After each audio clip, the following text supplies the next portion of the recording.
the one guiding light for me was that we're all comic book fans, and I see a lot of shows on TV that people say look like comic books, but they really don't. So I thought it'd be fun for the backgrounds to do a nice, black ink style of the backgrounds and use flat color with maybe one or two gradients like you'd see in some of the better graphic novels out there.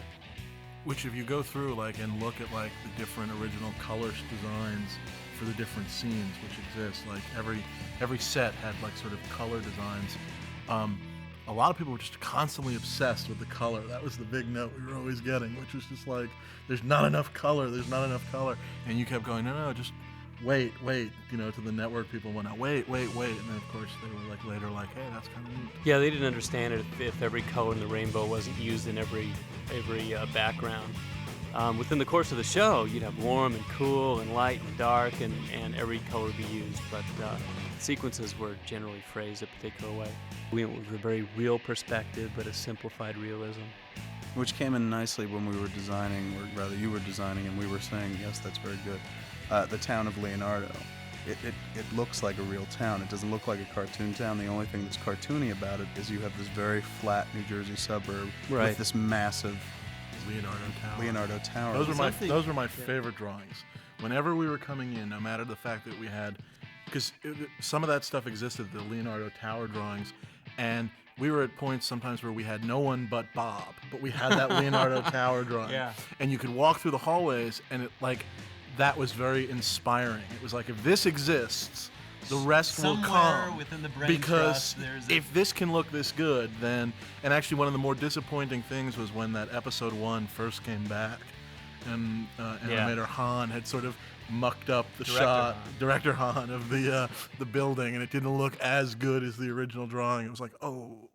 Behold, Leonardo Tower.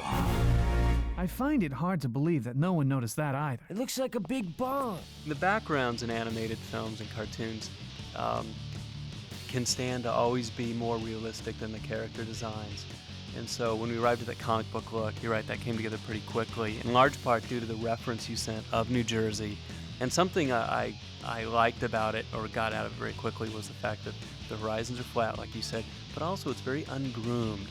Nobody really cares much about, mowing their lawn or keeping all things of New too Jersey neat. is now just turned their back on you. I thought they were proud of that.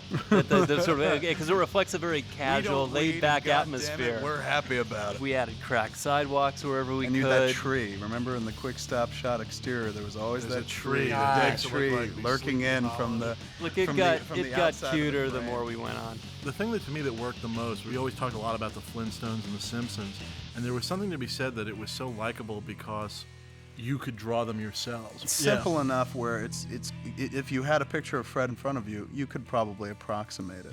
But if you were to take the characters of Clerks and put them in a lineup and color them in black, you could still identify who's who. Where if you looked at, say, a superhero show on TV and did the same thing, you'd be hard pressed to figure out who was which character.